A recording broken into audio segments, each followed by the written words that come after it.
Good morning, good afternoon, good evening, everyone, depending on where you're joining from. Welcome to the Fusion ERP Analytics 25 R4 release overview session. Uh, this is the same product that we now call Fusion AI Data Platform. We used to previously call it Fusion Data Intelligence or FDI. As you all know, we have part of the Fusion AIDP family. There are four different products: ERP, supply chain, HCM, and CX. Our focus is going to be today on ERP analytics, and will be more tilted towards functional features, although we do talk about some of the platform capabilities as well. Um, we will be launching a few polls more towards the end of this session. We'll appreciate your inputs. This is primarily to collect your feedback on how we are doing as a product, what's of interest for you. Um, this session is getting recorded. So if you have colleagues within your organization who are not able to join today, we'll make the recording available on Customer Connects. So you will be able to guide them to the Customer Connect site and they'll be able to listen in. We'll also make the PDF copy of the presentation available. As we go towards the end, we will touch on the roadmap. So we also give you a little bit of a sneak peek into the active projects that we are working on, the investments we are doing. So you have some sense of what's going to come up next year, starting with 26 R1, R2 timeframe. As you all know, we do 4 releases in a year. We call them R1, R2, R3, R4. We have application releases and platform releases. This content is more geared towards the application release. There may be a couple of features here and there where there may be some platform related effort, but this is primarily focused on the application release 25R4. If you go to the next slide, quick look at the safe harbor. Like I mentioned towards the end, I will touch on the roadmap. Also, as we go along, there are improvements that we might be referring to, which will be coming up on our roadmap in future.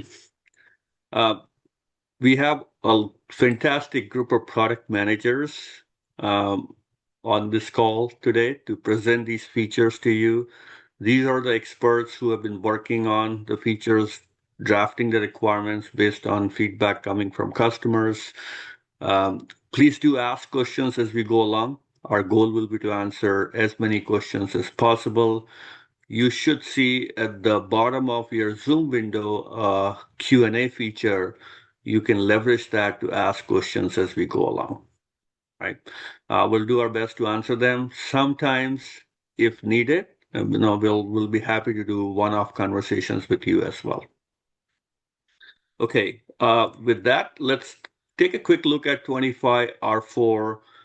Now, this is not everything part of R4.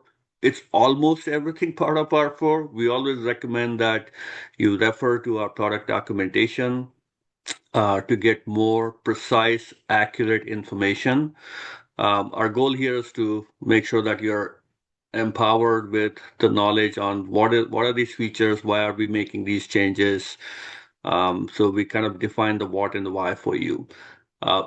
In a nutshell, R4 was released with significant payload across the board.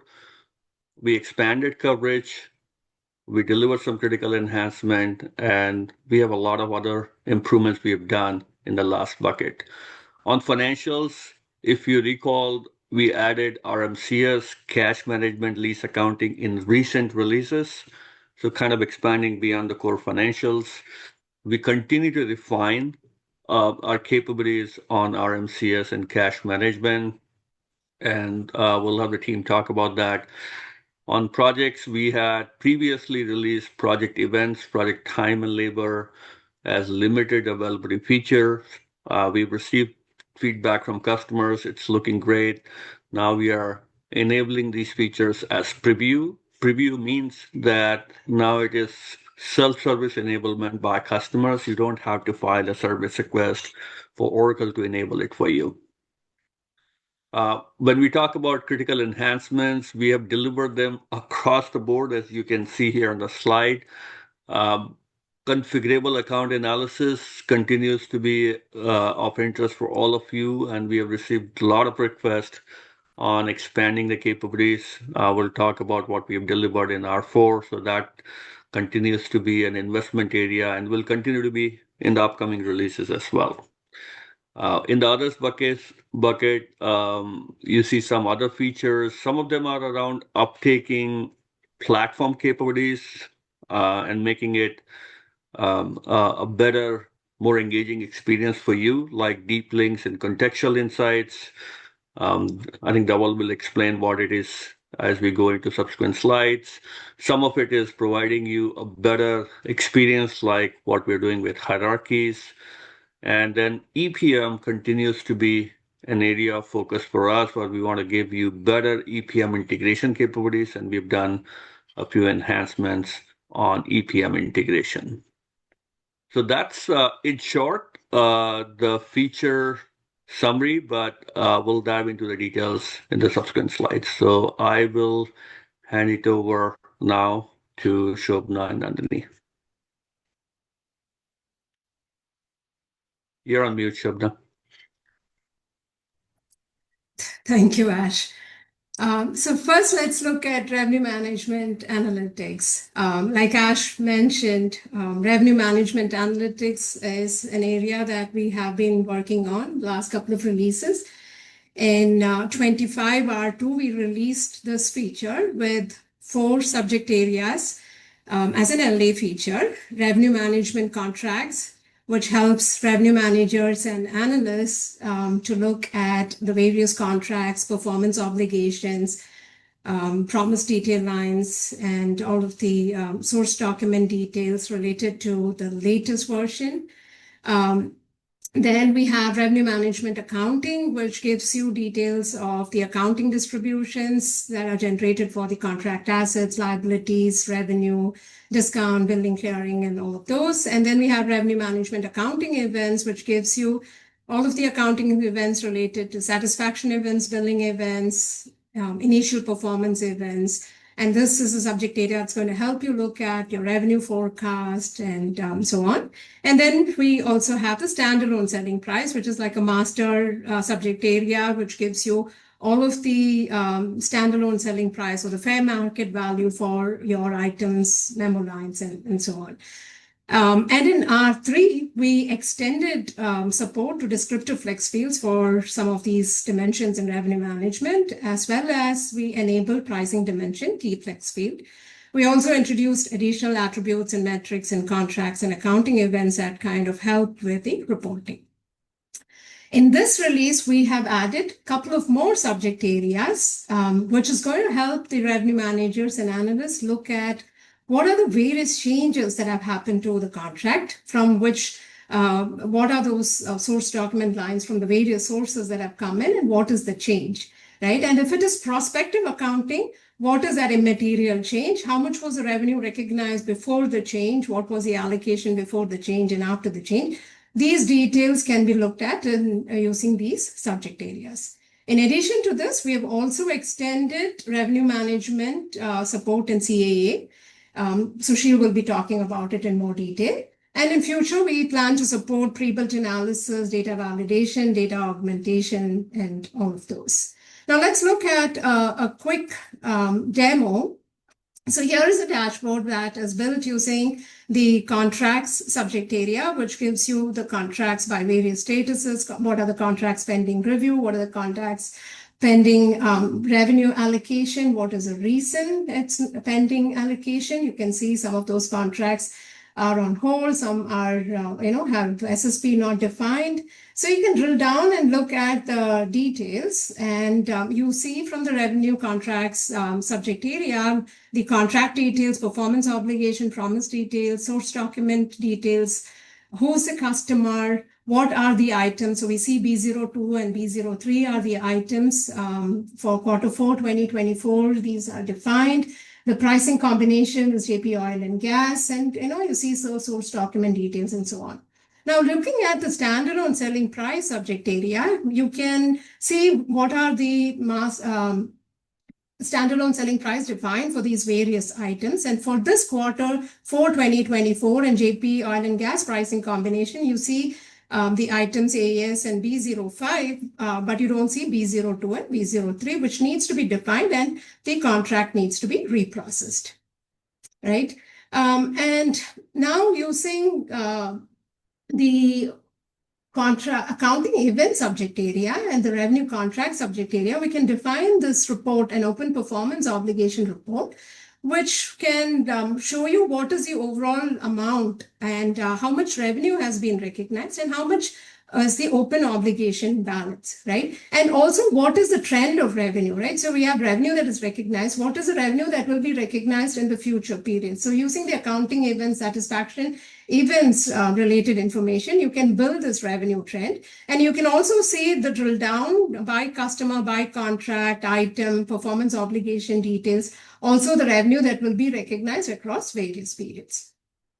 Using the accounting subject area, we can also see details related to what is a contract asset and contract liability balance or activity for a specific period, for a specific account or contract performance obligation. Also look at revenue details that are generated along with the customer item and so on. You can also look at discount and other accounting distributions as well with this subject area.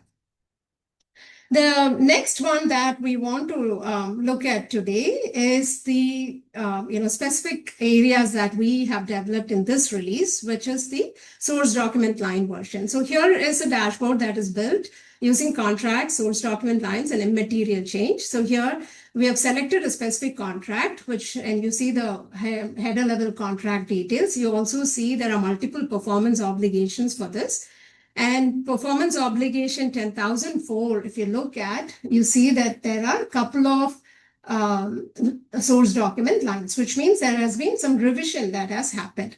So if you look at the source document line version details, which is our new subject from the new subject area, you see that for 10,004, there are two lines. The first version had a source document line amount of 110,000. The second version has an increase of it has increased to 115,000 because the net unit selling price is increased by 500, which increased the overall selling amount by 5,000. Now, this is an immaterial change. And because this is an immaterial change, you will also see additional details in the immaterial change details subject area.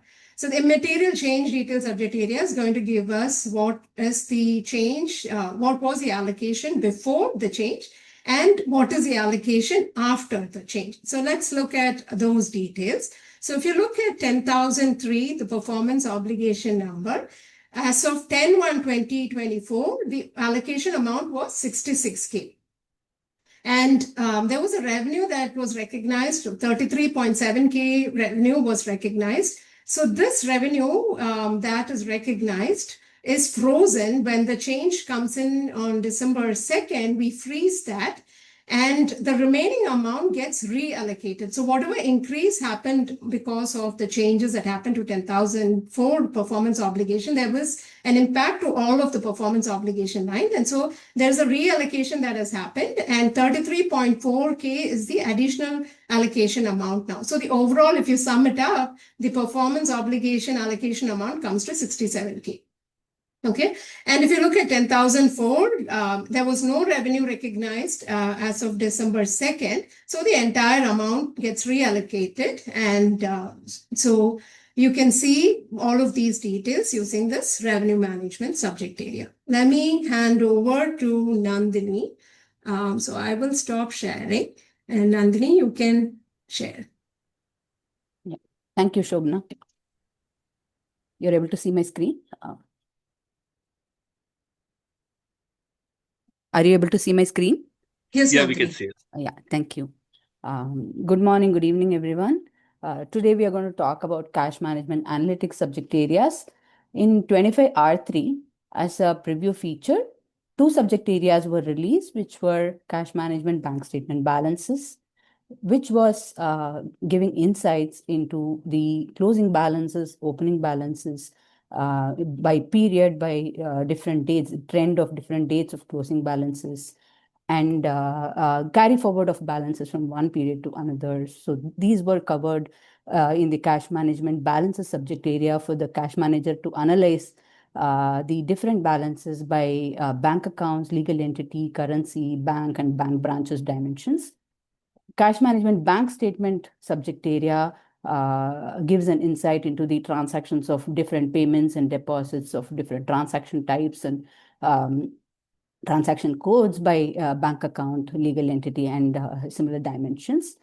In the current release, as a preview feature, cash management external cash transactions subject area gives an insight into the inflows and outflows of cash, which is recorded in the cash management fusion and accounted from cash management fusion.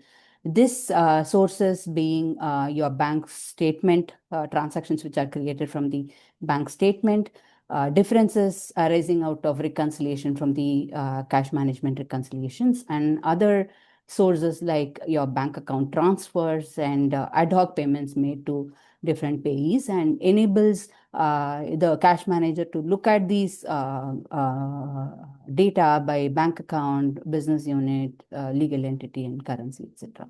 So getting into the insights or value add of these particular subject area is you get into the details of what are the transactions that are accounted and what are still yet to be accounted, and what is the current accounting status of those transactions, and reconciliation status as to what transaction needs to be reconciled and what are still unreconciled and has to be reconciled with the bank statement. What is a trend of bank account wise or bank or branch wise, your cost center and natural account values for different bank accounts. For example, if there are some charges charged by bank, or if there is any kind of data coming from the statement, you would want to analyze that by different periods and what is attributed to a specific bank account, and analysis by different sources or origins, as we already saw before, and also getting into the details of bank account transfer transactions of those external transactions, like to which bank account the transfer is made, or to which bank account legal entity the transfer is made, and ad hoc payment details like the payee and other details can be viewed. This subject area is enhanced basically with statement date attribute in the bank statement subject area, and two new metrics which are derived metrics, opening and closing, opening book balance and opening available balance, is now available in the balances subject area to get the balances for the OPBD and OPAV codes. Let's get into a quick demo of cash management external transactions. So for this specific ledgers, for a specific set of quarters, the cash manager wants to analyze the external transaction on the total number of transactions created for this period, and what is still unreconciled, what is voided, what is reconciled but unaccounted still, and also gets into the details of what are the transactions which are unreconciled by different sources, like, as I said, bank account transfers or bank statement or any other sources. And what is the unreconciled by bank account? You can see the number for each of these unreconciled transactions. And you have the external transactions unaccounted by fiscal period, in both in numbers and the value in euro. Further, you can see that for this specific source, the unreconciled transaction, you can there are 13 transactions which are unreconciled for the source bank account transfer. The cash manager can further get into the details of what are the external transaction number, what is the reference of the external transaction, what is the source, what is the bank account for which this transaction is yet to be reconciled, along with the amounts, transaction, which is transaction amount. He can get into the details of it. Further, getting into the subject area, we have the common dimensions like legal entity, ledger, business unit. You can also see the bank branches, bank accounts. The transaction codes and types are line transaction codes and types, wherever there is a reference which is given for the external transactions, which is typically for the transactions which are generated from the bank statement line. You can also see the external transaction types and sources, which are different origins of external transactions. You can see the bank statement details, line details. You can see the external transaction details. The external transaction is supported in two currencies, basically. One is a bank account currency, and then one is the transfer currency. Transfer currency is applicable for bank account transfers and ad hoc payments. You can further see the accounted data, where you can see the GL accounts, GL segments. Accounted data is supported in analytic currency, ledger currency, and bank account currency. You can see the accounted amounts. Basically, you have accounted cash, accounted offset amount, along with your debit, credit, and net amounts. The next analysis here would be the accounting analysis. So basically, for this particular ledger, vision operations for set of quarters and set of natural accounts, I picked up a specific account here. The cash manager wants to analyze what are the charges by different bank accounts which are charged to each of the periods for this particular natural account. For example, if this natural account is kind of a bank charges account, and business wants to analyze what is the amount contributed by each of the bank accounts or business unit for each this particular net amount accounted for this particular natural account. And you can see the accounted amount which is accounted by the source. This table gives a breakup of the business unit for each of the periods, the bank accounts, and the accounted net amounts for this particular natural account selected, so that the cash manager can see any deviation or any kind of variation which is happening for specific bank accounts.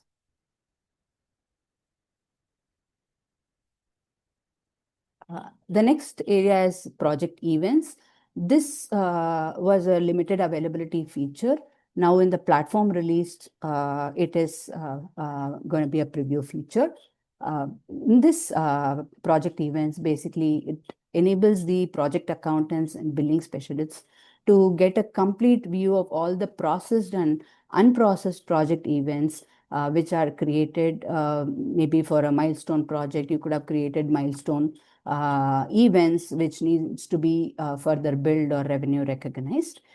This gives the details of all the contract lines and contracts or projects for which the events are created. The events could be created in advance for some of the milestones, and you will know that what are the milestones which are, for which the events are created, and which period the revenue is going to be recognized or invoice is going to be generated for those events, and what are the events which are on invoicing hold, or there is a hold on revenue. What are the events which are pending revenue recognition? For example, there could be events which are created but revenue is not recognized or invoice is not generated. You will get to know the status of the events, whether they are revenue generated. The billing event DFF is also now available in project invoices and revenue subject areas apart from the event subject area. Let's watch a quick demo of project event subject area. Here, for a specific business unit, vision operations, and a set of fiscal periods in the contract currency, the billing specialist wants to know what is the total value of events created, event revenue amount which is eligible for revenue recognition which is created, what is recognized so far and what is yet to be recognized, what is the total event invoice amount, which is eligible for invoice generation. There could be events where it is not eligible for invoice generation or not eligible for revenue. So that's the distinction. You have the invoiced amount and what is yet to be invoiced. You can see the bifurcation by different event types, which what they constitute for the event, and what are the recognized and unrecognized revenue by periods. You can see that for in August 25, you have recognized so much of revenue and there is some unrecognized revenue. Similarly, for a future period, you can see what is the revenue to be recognized. Here in this case, entire thing is unrecognized in this scenario. Similarly, for the invoice, you can see the uninvoiced details. Here you can get into the details of the events with, completion date or contract project number and the details of the event. Getting into the subject area, we have all the common dimensions in projects like customer contracts, project organizations and task, event type, revenue category, etc. It is supported in the document currency, event amounts, and you can see that in contract currency, the event amount and all the other metrics like invoiced and revenue metrics, uninvoiced amounts are supported. Thank you. I'll hand it over to Shobna. Thanks, Nandini.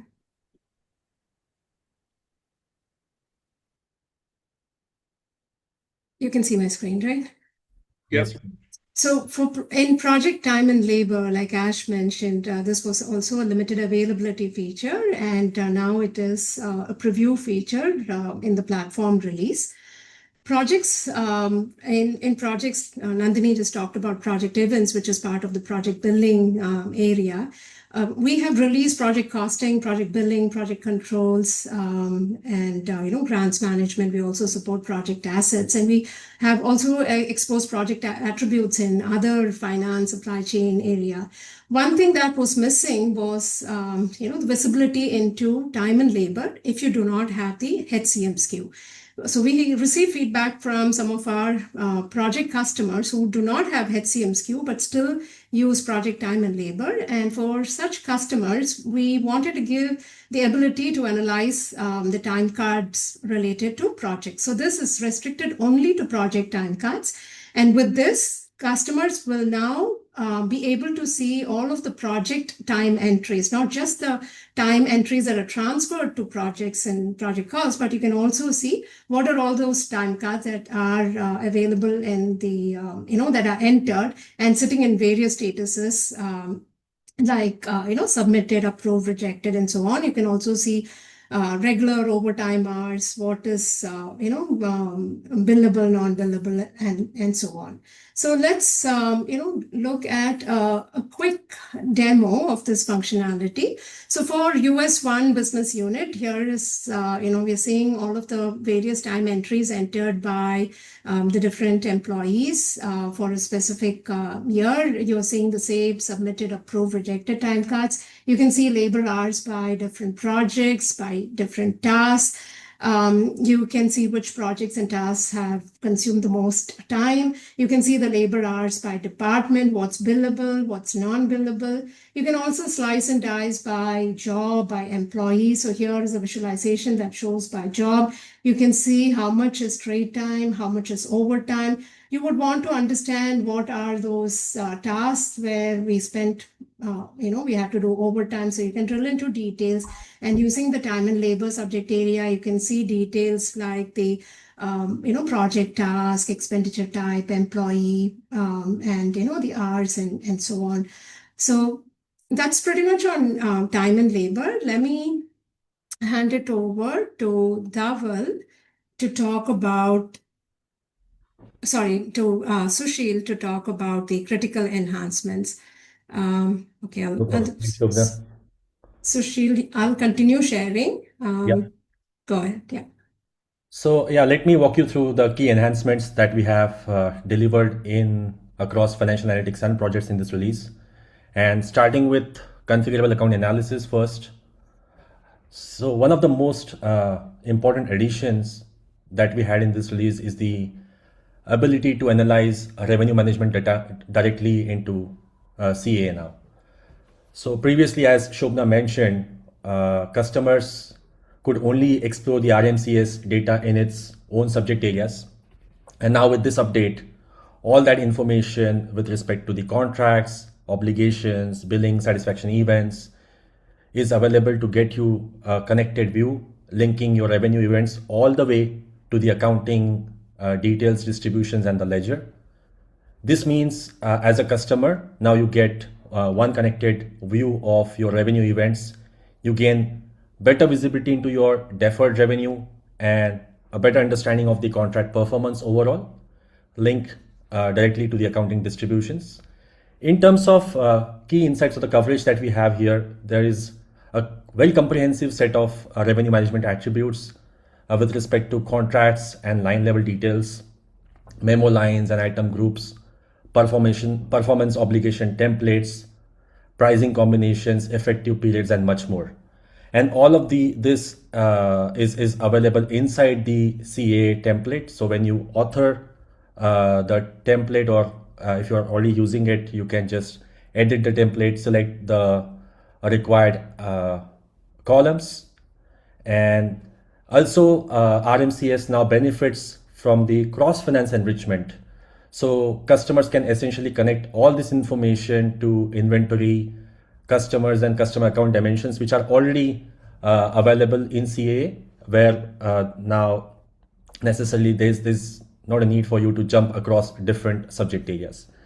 As a prerequisite, just to highlight that, a revenue management function area, which is currently in limited availability, that needs to be active, and a revenue accounting journal source needs to be selected for you to use this feature.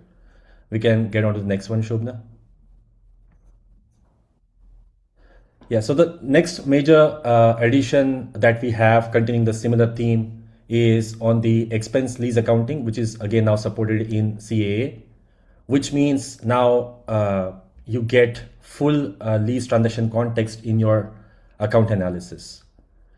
We have been progressively building the baseline capability for lease accounting over past multiple releases. It's already a preview feature, and this was the right time for us to bring it into CAA. So with this feature now, you can analyze all your lease accounting distributions, get into the transaction level context, and trace all your leases all the way to the GL. And in talking about the attributes of the data coverage that we have here, it spans across the lease contracts, lease assets, payments and options, schedules, which should essentially allow your finance teams to answer questions about what is the lease liability, right of use around assets, accruals, and the payment structures without necessarily a need to switch the subject areas. And if we talk specifically about the insights or the coverage that we have there, again, a very rich set of lease attribute coverage you would see with respect to asset type, property information, schedule details, payment statuses, liability indicators, right of use, lease specific accruals. All this essentially allows you to have a full accounting life cycle and a complete traceability around your lease accounting data. And similar to RMCS, lease accounting also benefits with the cross-finance enrichment, where you can have an integrated view across payables, receipt accounting, and purchasing, which essentially enables you to have a single connected lease to expense view. As a prerequisite, again, lease accounting function area, which is already a preview feature, needs to be active, and the lease source to be selected for you to start using lease accounting specific attributes in CAA. Now, let me walk you through the other important updates that we have on the next slide, Shobna. Yeah, so here I'll cover all the important enhancements that we have across financial analytics and projects. What you see on your left side of this page are focusing on financial analytics specific enhancements. Starting with payables, we have added voucher number attribute in AP invoices. So far, there have been instances where customers had to do extensibility to get this information. Now that's available there in the template. Then aggregate facts for AP aging and AP payments. That's something that we have added to help improve the performance. And there have been several optimizations across the out-of-the-box analysis as well, with respect to payables overview, AP aging, supply risk analysis, which essentially are intended to help improve the load time for some of these analysis and also help with the user experience.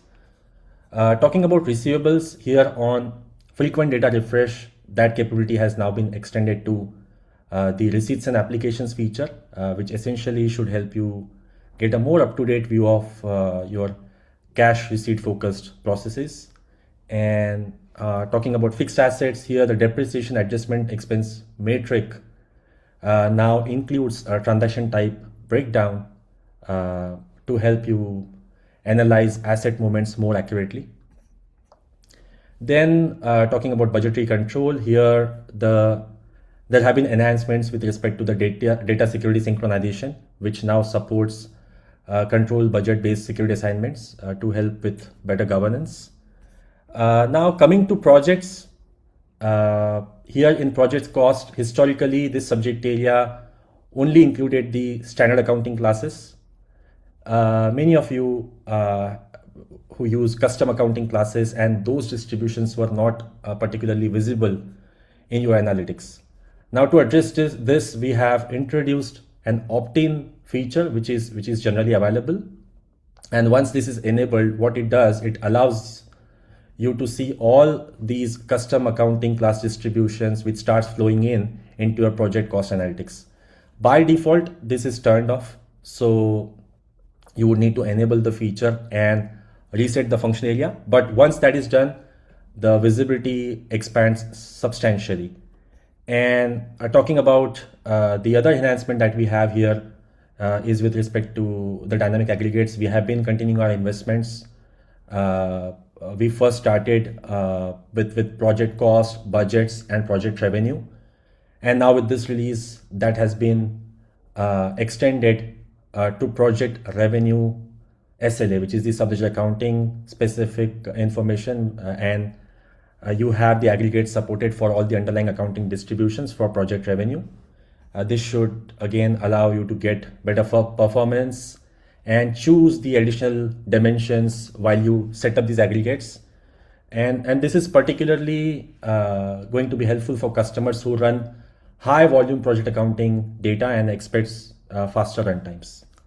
So all in all, for this release, our vision has been very clear how we can strengthen the connected financial analytics for you to get the better visibility and at the same time help you achieve the performance at scale.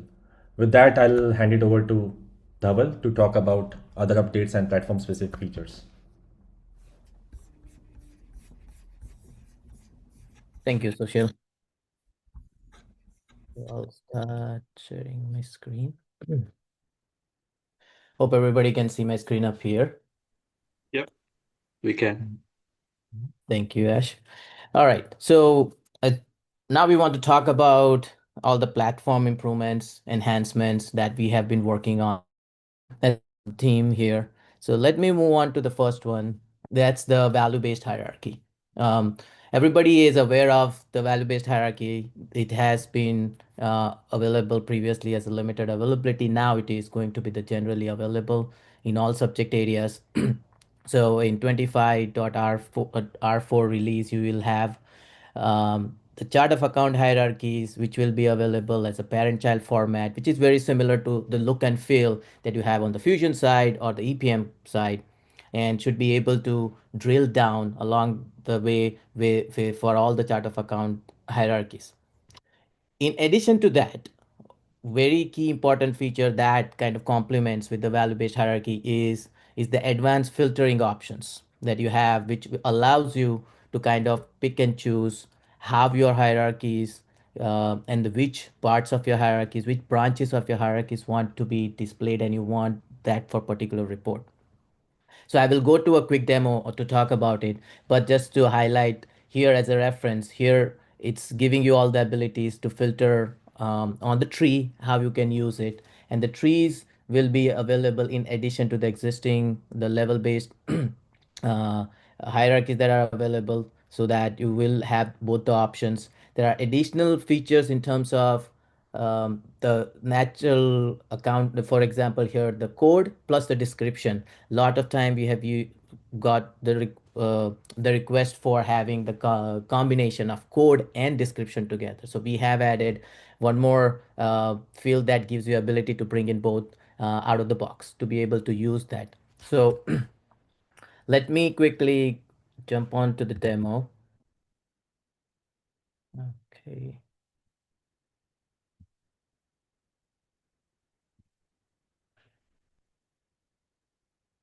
So I have here, I'm using the GL balance sheet subject area.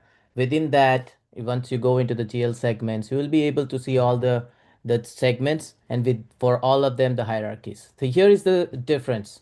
The natural account, we'll talk about it just for the sake of this demonstration, where we see the natural account, the code, and the description. Then there is the level-based hierarchy that is already available.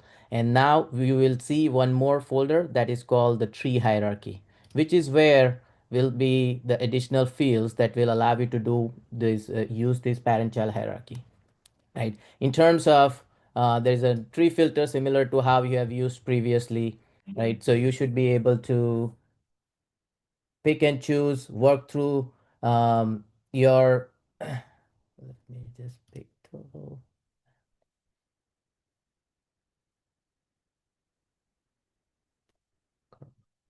So once you have that, as we can see, there is account code. Of course, that's the one that you are already used to, the name, the description.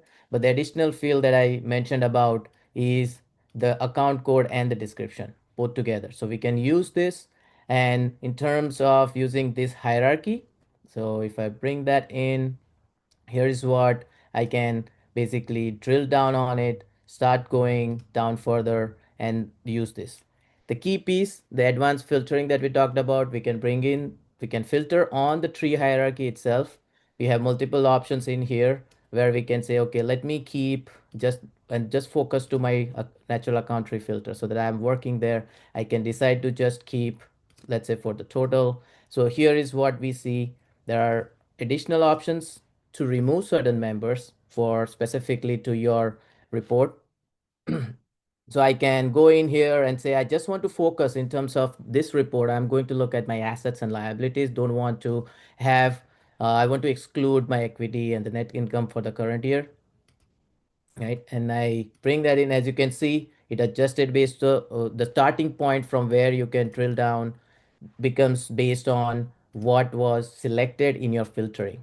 So something like this, as you're building, having your looking at the balance amount for all the quarters, you can just have a report that basically can be parent child, where you can drill down the hierarchy and use the advanced filtering to narrow down and display what specifically you're looking for. So I'll move on to the next feature. Let me. The deep links, right? I think we have seen lot of requests with this, having ability to use the deep links out of the box. So that's what we have now, is like we have the built-in deep links where it will allow you to navigate directly from the analytical reports to the relevant transaction details, to the pages or the forms on the Oracle Fusion application. They are ready to use. You don't have to derive or build those URLs. They are embedded and pre-generated in the subject areas that are we are listing it right now. And you will be able to either just bring that additional field to enable the deep link into your any of your custom reports, any of the reports that you start building just by defining the data action. It definitely is the key piece that we see as being a seamless way to navigate by passing the right context into the Fusion application, right? And as of this version 25R4, some function, the journal ledger, there will be built-in link for the journal details, account payable, all the subject areas will have it for AP invoices. Procurement, there are a bunch of them related to the purchase order, for the agreements, for the requisition. All those pieces will be available in the subject area for you to use. I'll quickly use that to kind of jump on and demo that. But as we can see in here, you will be able to find an additional column and define that to using a data action. So I will quickly move on.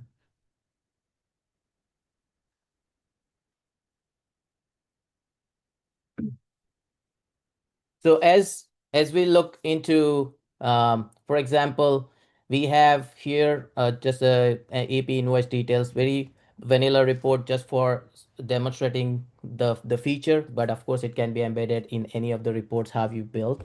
But here I have invoice number, I'm looking at the description for a particular period, and I have the view by supplier and the business unit, the currency itself.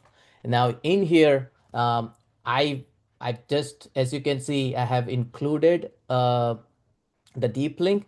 There is a tooltip that is also kind of showing up here as I'm going through the invoices, that there is a deep link available here for you to use, right? So in this case, if I should be able to just click on the invoice, go to the data actions, navigate to the AP invoice, right? And it should take you, pass on the information, take you back to the Fusion application where you have the source in there. So it should be basically. So here is an example. I just drilled down from here where I was looking at the particular invoice. It brought into my page with the invoice details for 45660, and I was able to look at the numbers in here. That's the 9,885.66 broken down based on the information we have. So I would just want to kind of show how the configuration is in terms of the usage. So for this, we are looking at the AP invoices, and in the subject area within the invoice details, you should be able to find in the document details, there is a field that's the invoice deep link. As you hover over that, the tooltip will basically mention that it is the deep link associated with the AP invoice, which you can bring it in here. I have in this case brought in my invoice deep link, just so that the context is associated with it. You don't have to basically display it as part of the report. You can hide it so that it is embedded and for you to use it. Similar way, there is the journal deep link that you can associate purchase orders, requisitions that you can build in. In terms of the list that we are seeing here, that is the current list, and the plan is to keep expanding it to include more and more deep links with the subsequent releases. So I'll move on to the next one, contextual insights in the workbooks, right? As we are aware, the insights that can be based off the visualization that we are looking at, the data that we are looking at, based on the information on the report, we can basically now initiate the AI driven contextual insights, which will basically help you analyze the data that you have selected within the visualization. It also highlights basically what are the contrasting attributes, right? The trends as compared to them. You can not only have what you're looking, compare the selected data, but it also does the dimensional breakdowns, right? To those visualization for your deeper analysis. And once you create those insights, it gives user ability to save them as part of the watch list, to be able to go back over and over again if they really is something frequenting visiting more frequently, right? So there are multiple insights you can have. To begin with, it will start with 3, but you can add more, right? And that is being now included in some of the out of the box TV workbooks that we have listed here, some of the AP liabilities, AP transaction, few of the procurement and the purchase order. So this basically gives an additional tool in hands of the user to be able to extend the visualization and the data they're taking, and helping them to do further analysis, of course, in terms of the context of the data, as well as the speed of analysis is a lot faster as you are not waiting for any development or waiting for any explanations coming in, going through the cycle. So I'll quickly jump on to the next slide. So next one, as Ash had mentioned earlier, EPM integration continues to be our focus, continues for our focus for the customers in terms of expanding it, making it better, and bringing more and more enhancements. Now, key things as part of 25R4. This is a limited availability feature, but it has now additional enhancements based on what we got the feedback and what we are trying to make the performance, the features better. So first one would be the EPM dimension extracts. So there has been support for the EPM data that you can bring in, but with this release, there's also the dimensions for the cubes that you are using as a source can be brought over, where those hierarchies and the metadata for those dimensions can be used for the analysis of the EPM data in here. Second is the simplified user experience in terms of managing pretty much all the steps in a very simplified way within the application, within FDI application itself, right? There are very, very limited one-time setup on the EPM side, but rest of the experience happens on the FDI side with the full control over there. In addition, there has been now support for all the type of data extracts in terms of what EPM supports. That is the all data, stored and dynamic data, and then the additional one that was added as part of this release is the level 0 extract that allows the full cube with the filters that you can set up. So the value that we see in here is basically able to bring in data as well as dimension, both the components, so that it allows you to model data in FDI the way you want and use that for reporting.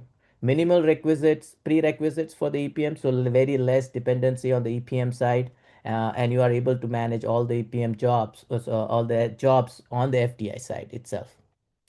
And we already had the incremental data extraction option for certain type of actuals in the previous periods when we are looking to update. So all in all, we are looking at a lot more enhanced feature in terms of the EPM integration, and bringing it forward in terms of giving power to be able to use all the EPM data in FDI conjunction with the financials that you're using in FDI. So I will quickly jump on to a quick demonstration for the configuration part of it. So when as part of the EPM setup, there's one key thing that we mentioned is having a connection, which basically allows you to not only bring in, let me go in here. Here are the connections you can see for FCCS planning that I have in here.